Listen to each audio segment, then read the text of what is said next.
The moment I saw we were getting an Avatar The Last Airbender set in Magic, I knew I needed to do one simple thing.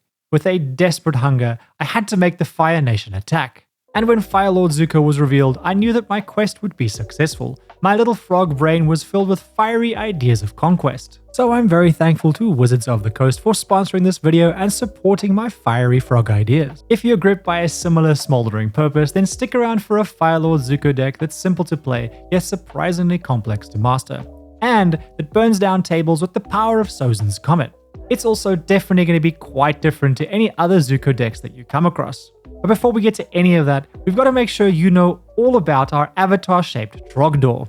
If you've been living under a fireplace and somehow haven't seen him yet, Fire Lord Zuko is a 3 mana cost human noble ally in Mardu colors. He's also got a reasonable 2 power and 4 toughness, and has 2 abilities. The first is Firebending X, where X is his power. Firebending makes red mana when the creature attacks, which lasts for the combat phase.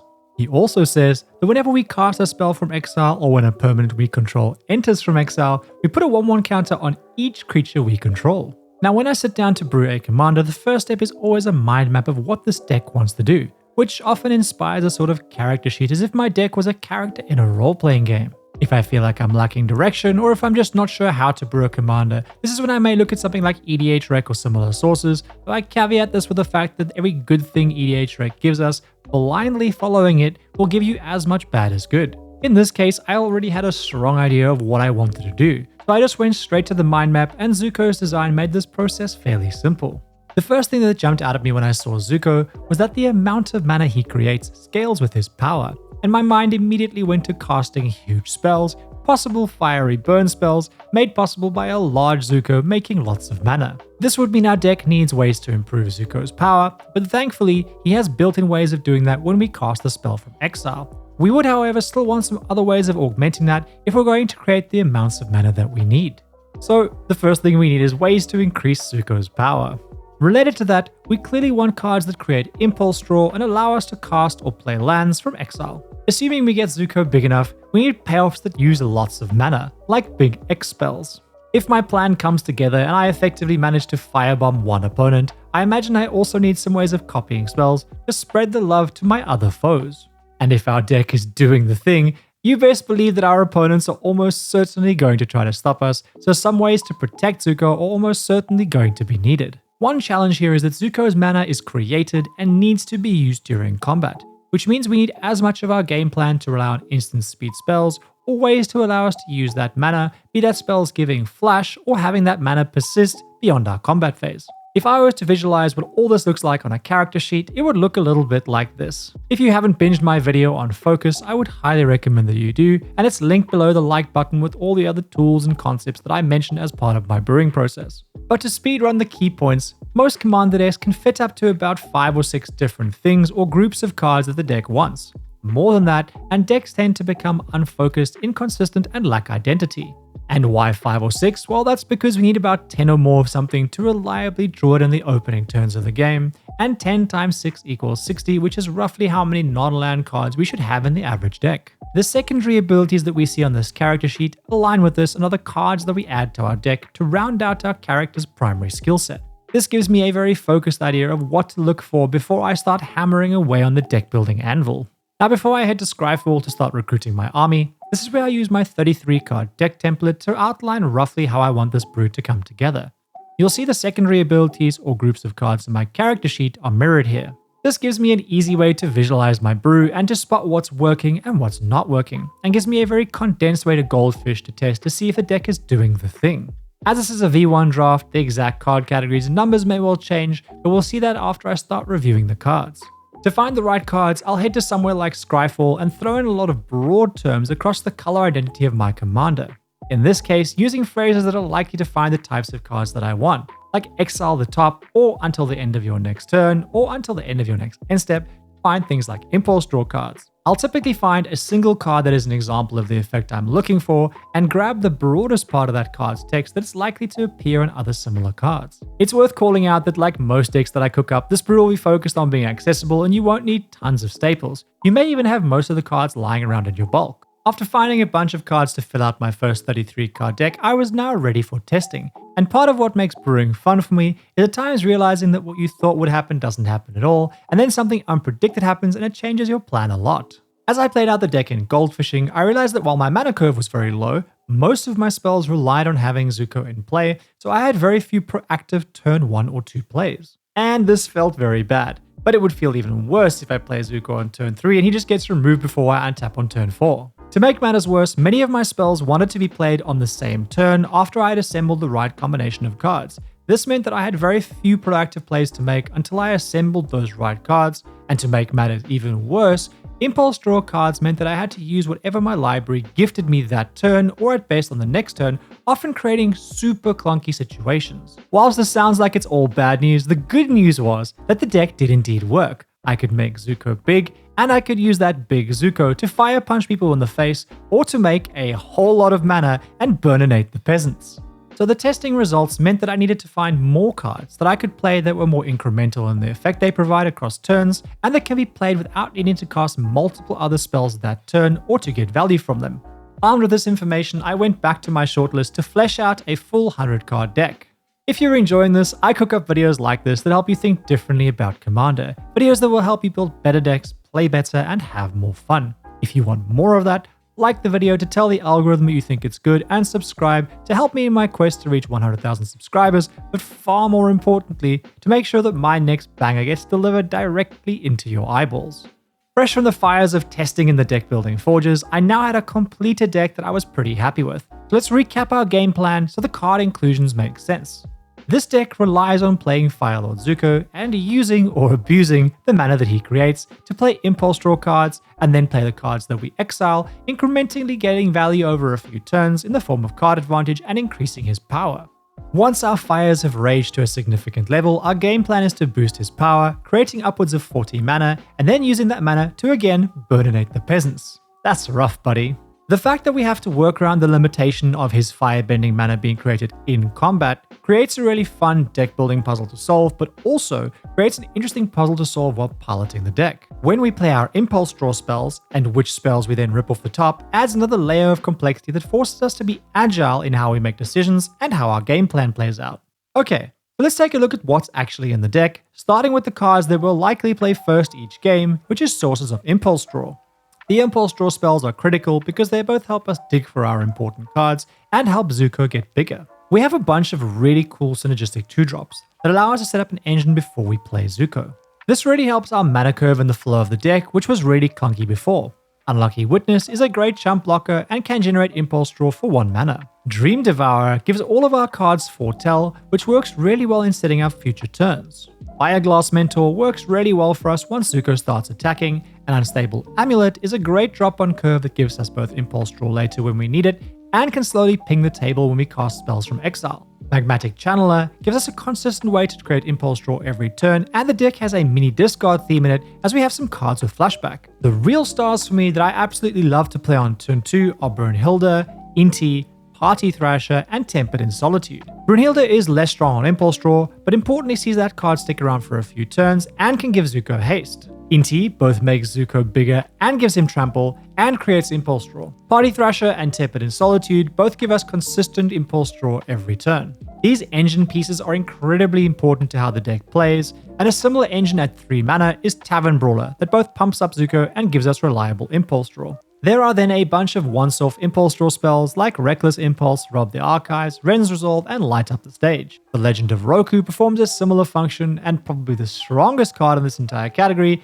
is Showdown of Skulls. It has strong impulse draw and has the ability to easily pump Zuko with 4 to 6 counters over the next 2 turns. All of these spells though have a problem, and that is that they can only be cast at sorcery speed. We need some instant speed card draw or impulse draw that we can cast in the mid game with the mana that we generate from Zuko attacking. Opera Love Song is the cheapest but also the worst of these. Electric Revelation and Laughing Mad though are bangers as they synergize with our engines like Inti that want us to discard cards, and they allow us to dig for the cards that we want. Seize the Opportunity is amazing as it sets us up for our next turn, and Valakut Awakening is good at getting rid of unwanted cards, or being a land drop. I have a long-standing love for Big Score and Unexpected Windfall, and they fit perfectly into our strategy here. Last but not least, March of Reckless Joy and Commune with Lava both give us a flexible option to dig a little or a lot depending on how big Zuko is. Okay, but what if we have no instant speed spells? Wouldn't it be cool to be able to store that mana for use later? Well, that's exactly where Electro, Ashling, and Leyline Tyrant come in. Each of these is good in their own way. For example, Leyline Tyrant can be a serious threat if we have enough mana stored up, as can Electro, but he's strictly an upgrade as he also generates mana whenever we cast an instant or sorcery spell. Ashling though just does it all, helping us dig for cards, lower our opponent's life totals, and make even more mana. What a banger. Assuming everything goes to plan, we are then in a position where we want to start assembling our win conditions. The moment we look threatening, we're going to want some protection, so we have to have a bunch of that. Blacksmith skill, Lauren's escape, and restoration magic are my old faithfuls here, giving both indestructible and hexproof to protect against most exile spells. Into the avatar state gives us hexproof and a bunch of other desirable keywords, potentially making Zuko all but unblockable so we can command damage out of player easily as part of our winning turn. Redirect Lightning is a new incredibly cheap and solid protection spell and is also a flavor winner. Dragonfire Blade is cheap and pumps up Zuko, but also defends him from a lot of single target removal. Then Shard Mage's Rescue, Beaming Defiance, and Spectacular Tactics all give Zuko hexproof and pump up his power a little bit. Then, whilst not strictly needed, we have a bunch of cheap pump spells to help us accelerate into achieving critical mass, especially when paired with our power doublers. They're all effectively a 1 mana for 3 power, which becomes either 3 or 6 mana. Speaking of doublers, this is the critical part of our deck that gives us explosiveness. These are almost required for the deck to live up to its power fantasy, and we have doubling in a few flavors. Bulk Up and Legion Leadership both simply double Zuko's power. Fatal Frenzy, Rush of Blood, and Onward do the same thing for extra mana. The Last Agni Kai doesn't double power, but would allow us to generate a whole bunch of mana if we have a large Zuko and fight a small creature. Attacking with Fire Lord Otsai allows us to stack our triggers and get both Zuko's mana buff, plus that again when we sacrifice him with Otsai's triggered ability. Once we have all this mana, we've got to do what we came to do, so it's firebending time. Our payoffs have to be instant, which does make things a little bit trickier than I'd like. That said, Comet Storm is our perfect win condition. Its multi-kicker allows us to target and burninate all of our opponents. Fall of the Titans is very similar, just slightly worse, only hitting 2 opponents. We then have Aurelia's Fury, Gitu Fire, Electrodominance, and Volcanic Geyser as backup burn spells. The last piece of our puzzle, which we can use in a variety of ways, are our spell copiers. Flare, Reverberate, and Return the Favor all perform roughly the same function, though Return can also be used as protection for Zuko. Display of Power can be situationally strong if we stack our spells in the right way, and increasing Vengeance flashback ability makes it very powerful. Probably equally as powerful, or perhaps even more powerful, is Storm King's Thunder, which is absolutely broken if we have enough mana. The most obvious way we want to use these is to copy a spell like Fall of the Titans or Aurelia's Fury to burninate the required amount of players. Copying a Comet Storm though is far more explosive and allows for earlier wins, but we're not always going to draw it. Another way we can use these copiers is to copy one of our doublers. Doubling a doubler is unsurprisingly very powerful, so whether we're casting a bulk up into a Legion Leadership or we're copying a bulk up, it can take Zuko from a reasonable 8 power to a game-ending 32 power that also gives us 32 mana, which we can then use to burninate everyone with a Comet Storm. It's worth mentioning that I have avoided things like double combat, damage doublers, double strike, fire breathing effects, or other X spells that increase a creature's power because they're all very clunky and in some cases just don't synergize with our main game plan at all.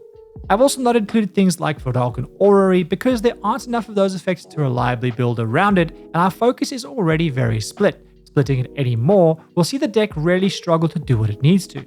Okay, so that's what's in the deck and some broad guidance on what it does, but how do you pilot it really well? Let's start with our opening hand. Our top priorities are 3 lands that give us Mardu colors so that we can reliably cast Zuko on turn 3.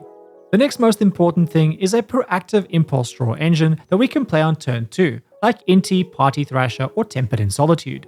Beyond that, we ideally want one source of instant speed draw, and after that our hand is flexible. I like to see sources of protection, mana batteries, or more impulse draw.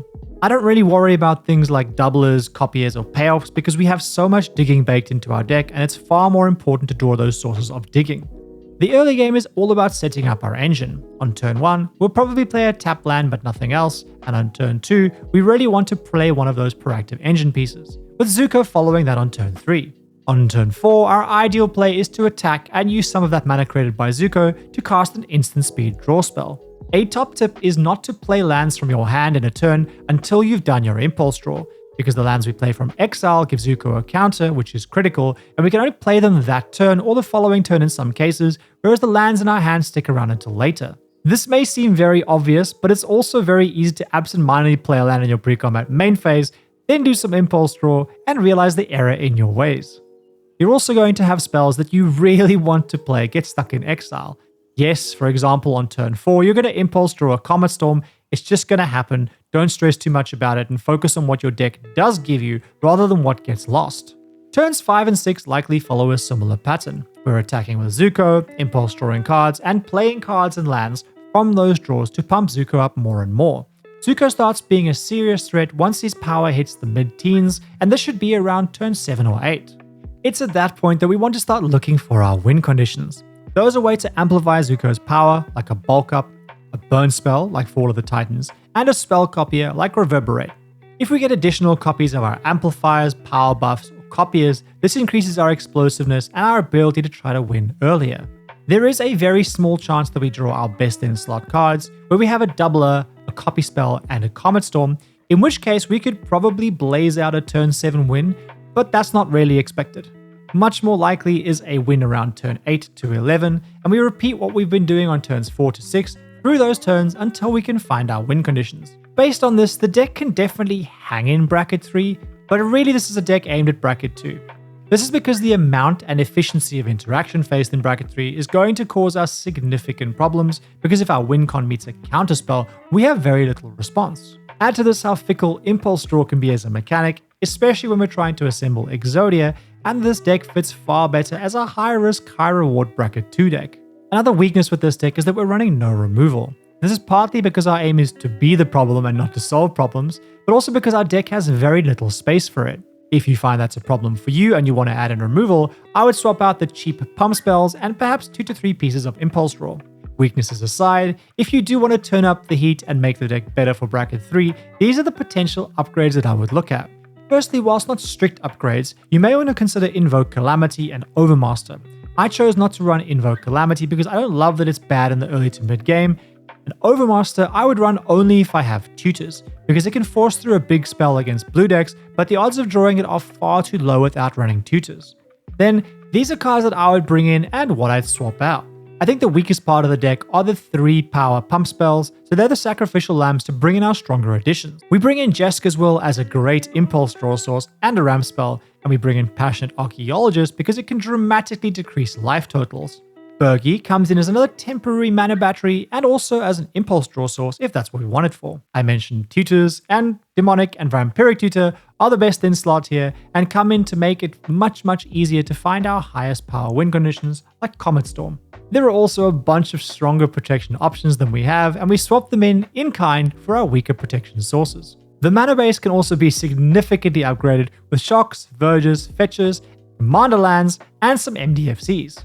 I'm sure there are going to be some cards that I've missed, so if you have any banger suggestions for either the main deck or the upgrade options, yeet them at us in the comments. Lastly, I'm going to call out that Zuko's ability puts 1/1 counters on our entire board. So if anything, his design wants a deck that makes lots of small creatures like tokens and or includes lots of other creatures. That way we maximize his counter ability and play spells like Fated Firepower or Sozin's Comet as big payoffs. That deck build is probably the standard way that people are going to build him and will include all of the Fire Nation faces, but yet another deck that makes tokens and pumps up a board is far less interesting to me personally, which is why I didn't build him that way. If you absolutely love the idea of that deck and desperately want me to build a version like that, let me know in the comments and I'll build it if there's enough interest. If I do end up building that deck, I'll drop an update on YouTube posts and X or Blue Sky, so follow me there if you don't already to be notified if you want that deck. But right now I have some sleeving to do.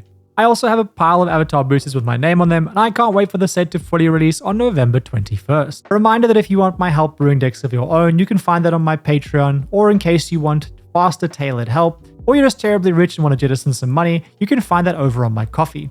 All of which, along with everything else, you can find the links to down below the like button. I hope you've enjoyed this, and if you want more deck building raw source, go and check out my Bracket 2 Golbez combo deck or the Vincent deck that I built for Matt Mercer. And as always, thank you for being here.